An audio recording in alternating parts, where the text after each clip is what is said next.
CPR ialah satu teknik yang boleh menyelamatkan nyawa tanpa menggunakan alat-alat yang canggih dan kepakaran yang boleh diperolehi di hospital.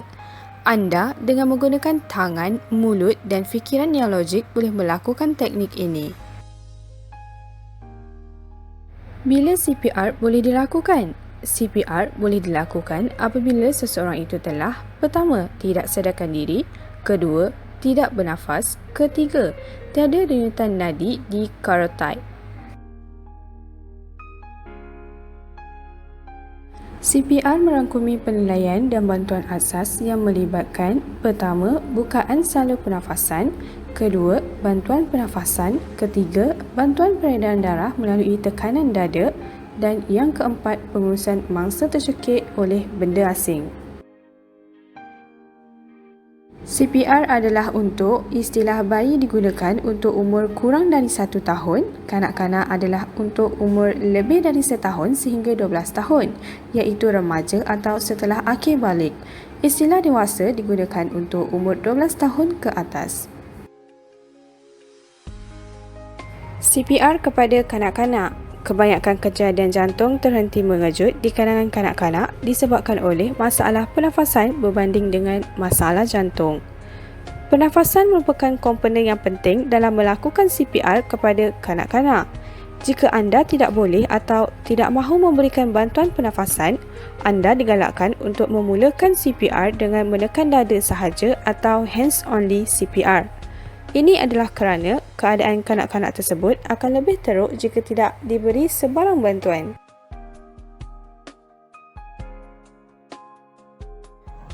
Langkah asas melakukan CPR untuk kanak-kanak umur 4 hingga 6 tahun. Pertama, pastikan tidak balas pesakit. Kedua, dongakkan kepalanya, kemudian lihat, dengar dan rasai pernafasannya.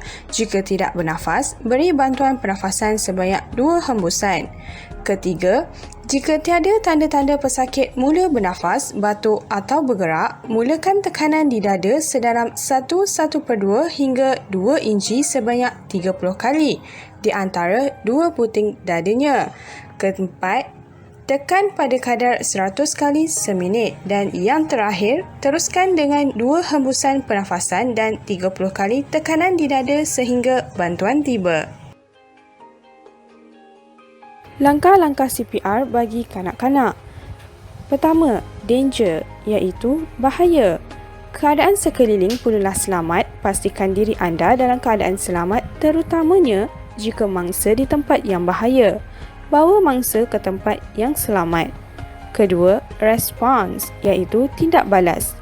Tepuk bahu mangsa dan panggil mereka dengan kuat, bertujuan mengenal pasti jika mangsa mempunyai tindak balas. Hello? Hello? Anda okey? Pada masa yang sama, lihat jika mangsa bernafas dalam tempoh 10 saat. Shout, iaitu cerit minta bantuan. Tolong! Tolong! Hubungi 999, dapatkan aid. Seterusnya, yang keempat adalah airway, iaitu saluran pernafasan. Dongakkan kepala dan angkat dagu. Kelima, pernafasan, di mana periksa sama ada pernafasan adalah normal dalam masa 10 saat. Jika tidak bernafas, berikan 5 bantuan pernafasan. Yang keenam, circulation, iaitu peredaran darah. Dalam masa 10 saat, periksa tanda-tanda mangsa hidup. Jika tiada, mulakan tekanan dada dengan berkualiti tinggi pada nisbah 30 tekanan dada kepada 2 hembusan nafas.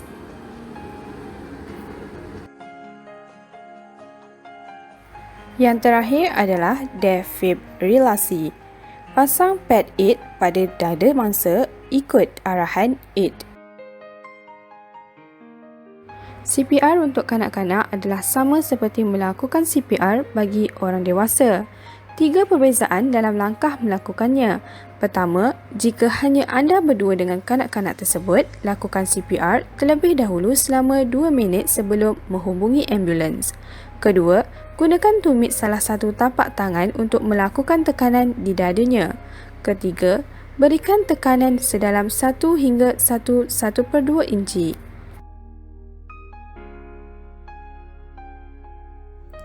Prosedur keselamatan untuk kanak-kanak 4 hingga 6 tahun. Jika halangan masih ada atau kanak-kanak bertambah lemah, beri 5 tepukan di belakang tubuh. Periksa mulut dan hapus sebarang halangan yang ketara. Kedua, jika halangan masih ada, beri tekanan dada sebanyak 5 kali. Periksa mulut dan hapuskan sebarang halangan yang ketara. Ketiga, jika halangan masih ada, beri tekanan perut sebanyak 5 kali, periksa mulut dan hapuskan sebarang halangan yang ketara. Jika halangan tidak pulih selepas 3 getaran tepukan di belakang tekanan dada dan tekanan perut, dial 999 bagi mendapatkan ambulans. Teruskan tindakan anda sehingga bantuan tiba. Tanda-tanda tercekik. Tanda-tanda umum tercekik. Pertama, terdapat orang yang menyaksikan kejadian. Kedua, batuk-batuk atau tersedak. Ketiga, berlaku secara tiba-tiba. Keempat, kanak-kanak ada bermain atau memasukkan objek kecil ke mulut. Batuk yang lemah terdiri daripada tidak boleh bersuara, tidak boleh bernafas, kebiruan dan kurang sedar. Manakala bagi batuk yang kuat, menangis atau menjawab soalan, boleh menarik nafas sebelum batuk dan sedar sepenuhnya. Rawatan mangsa kanak-kanak yang tercekik. Periksa keadaan mangsa sama ada kritikal atau tidak kritikal. Kritikal iaitu batuk yang tidak efektif di mana terdiri daripada tidak sedar dan sedar. Tidak sedar, kita boleh mulakan dengan CPR, manakala sedar, tepuk belakang mangsa 5 kali, tekan perut mangsa 5 kali. Bagi tidak kritikal iaitu batuk yang efektif di mana galakkan mangsa untuk batuk, periksa secara berkala sama ada mangsa boleh terus batuk dengan efektif atau tidak. Demo melakukan CPR kepada kanak-kanak yang tercekik.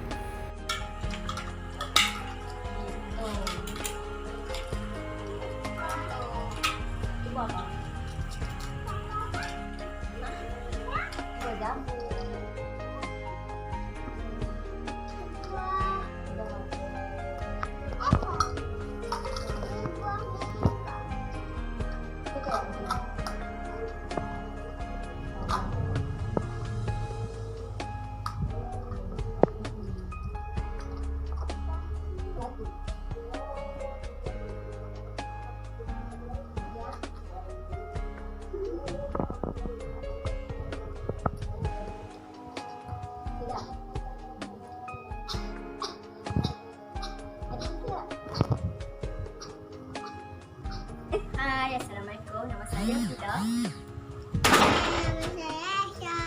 Okey, adik Aisyah ni umur 6 tahun. Mangsa tercekik tadi. Okey, nak nonton.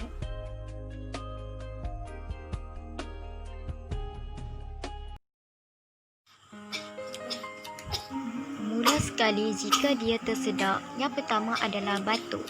Batuk dengan kuat untuk mengeluarkan mendasing dengan sendiri.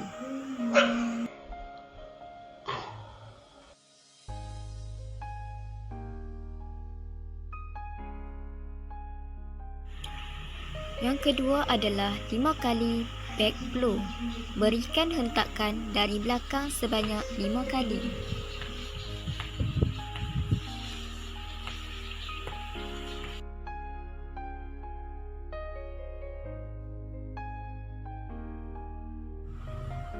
Yang ketiga adalah 5 kali abdominal thrust, iaitu tekanan di bahagian perut.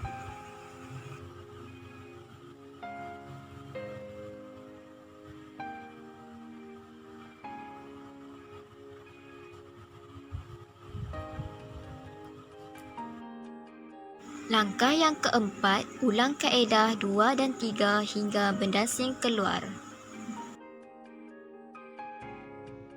Situasi yang kedua, jika kanak-kanak itu tidak berjaya juga atau tidak sedarkan diri, maka kita teruskan dengan langkah seterusnya.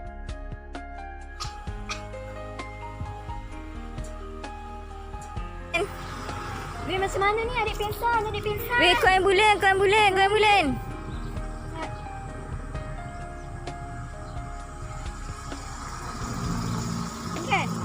Ya, betul.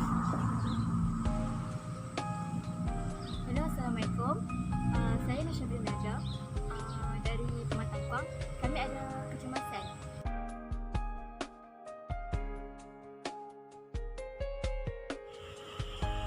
Langkah pertama, terlentangkan kanak di atas lantai, iaitu permukaan yang rata dan keras.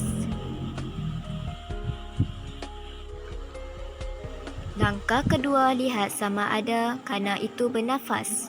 Rasai pernafasan mereka, lihat dada kanak-kanak itu.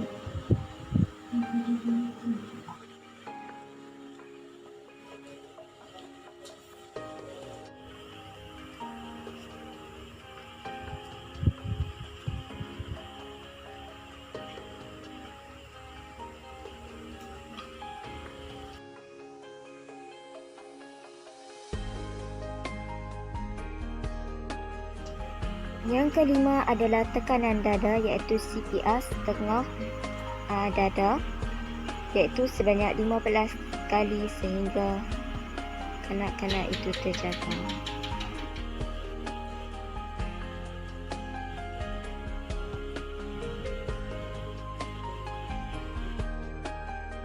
Akhir sekali, ulang langkah 4 dan 5 sehingga kanak-kanak kembali bernafas atau sehingga pihak ambulans sampai.